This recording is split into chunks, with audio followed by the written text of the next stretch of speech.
Your Detroit Lions have two streaks that are on the line, because on one hand, they're riding a 9-game win streak, but on the other, a 7-game losing streak on Thanksgiving. Will they buck the trend as a big favorite against the Chicago Bears tomorrow? You see what Stormy did? Oh, your team has won 9 games. That's cute. But how about the 7 straight losses on Thanksgiving? No. So for that, I would say screw you. That loss in the NFC Championship game has lit a freaking fire under the Honolulu Blue and Silver's ass like we haven't seen, and it's Super Bowl or bust. There's nobody beating this team. The Giants are facing the Cowboys tomorrow, and head coach Brian Daboll says he's hopeful Tommy DeVito can go tomorrow, but that he's not 100% dealing with a forearm injury. DeVito himself addressed his status in his locker room availability yesterday. Here's what he had to say.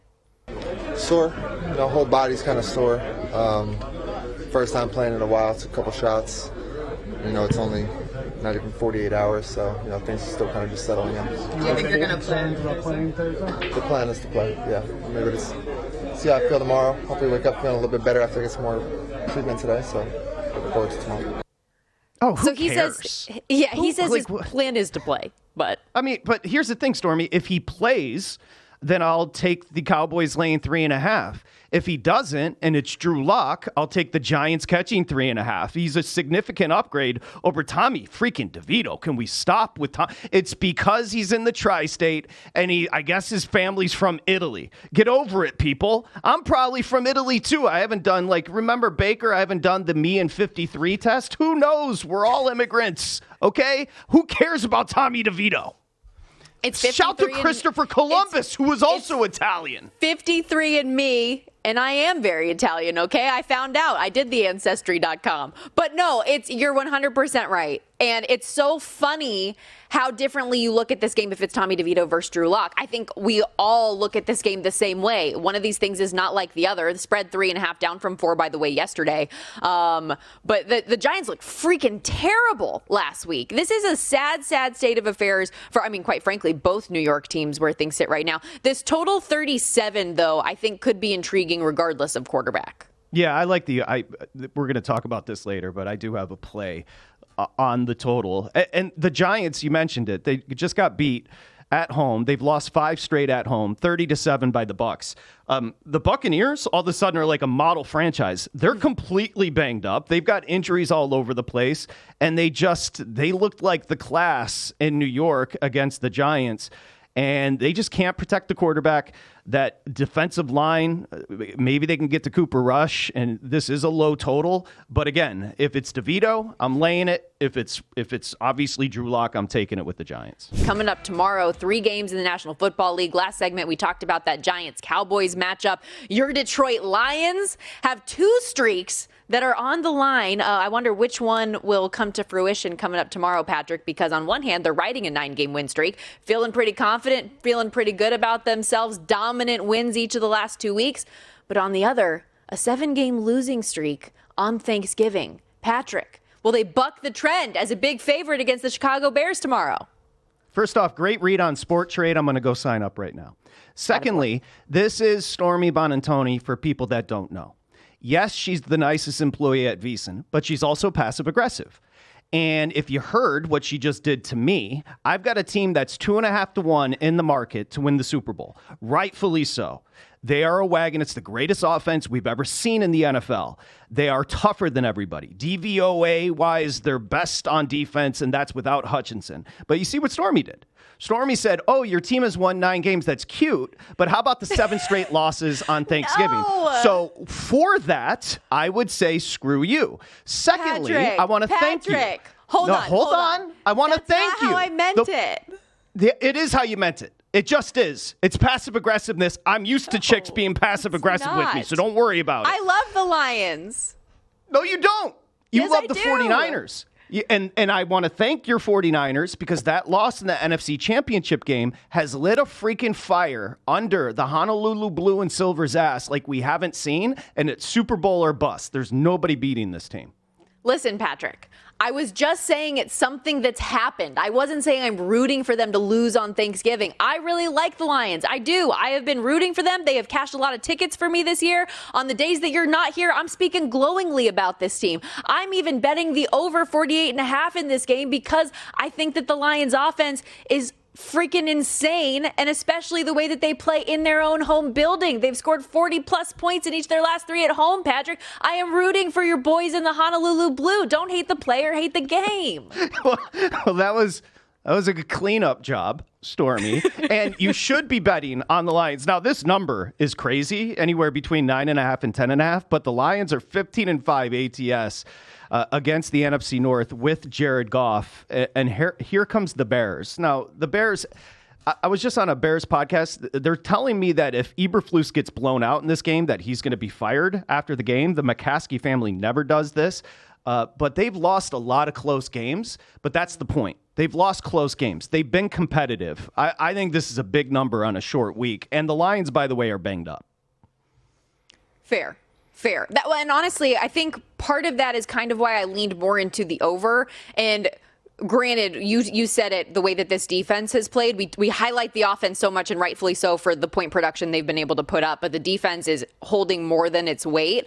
But looking at this Bears offense and the way that they have performed recently since firing Shane Waldron, Caleb Williams has looked more like the USC Caleb Williams that was drafted as the number 1 overall pick this past year. I think that offense is still going to get theirs at times in this game. So I just felt like 48.5 was maybe a little bit too low. The spread, I don't like these big spreads in the NFL. I just don't, and I try to avoid laying the number at all costs. If I had to pick a side in this game, though, I would still go with Detroit. That said, to your point, Bears are getting played here a bit at certain shops that we are seeing those 9.5s.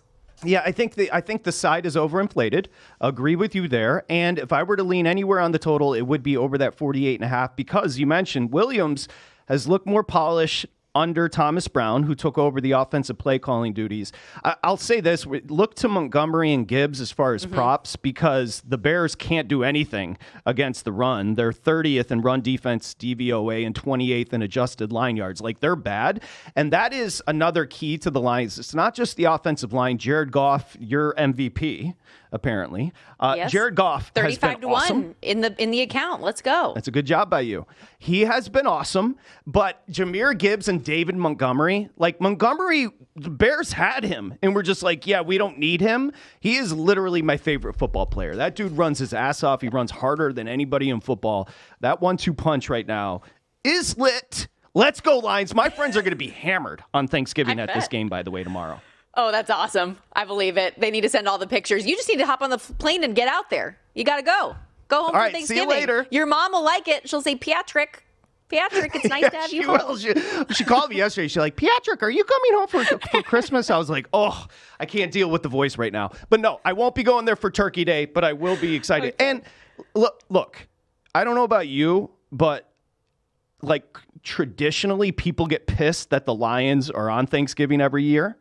I don't know if you've been part of the complaining committee, but this year it's the one team that we do want to watch. Yeah. I like tradition, so I'm about it. And by the way, I loved this quote from Dan Campbell in his press conference yesterday, because he's sick of the team losing on Thanksgiving himself. Said, ask my wife. She's praying for a big win. She knows I'm a bear when we don't win, which I also thought could probably be a subtle shot at the Bears, that you're a bear when you don't win. No? Okay. Anyways, let's move on to another game that's coming up. Dolphins-Packers. Miami getting 3.5 in Lambeau, total 47. The average temp on Thursday night is expected to be under 30 degrees here. Miami has lost 11 straight games in sub 40 degree temps at kickoff. Their last win, 2016 in Buffalo.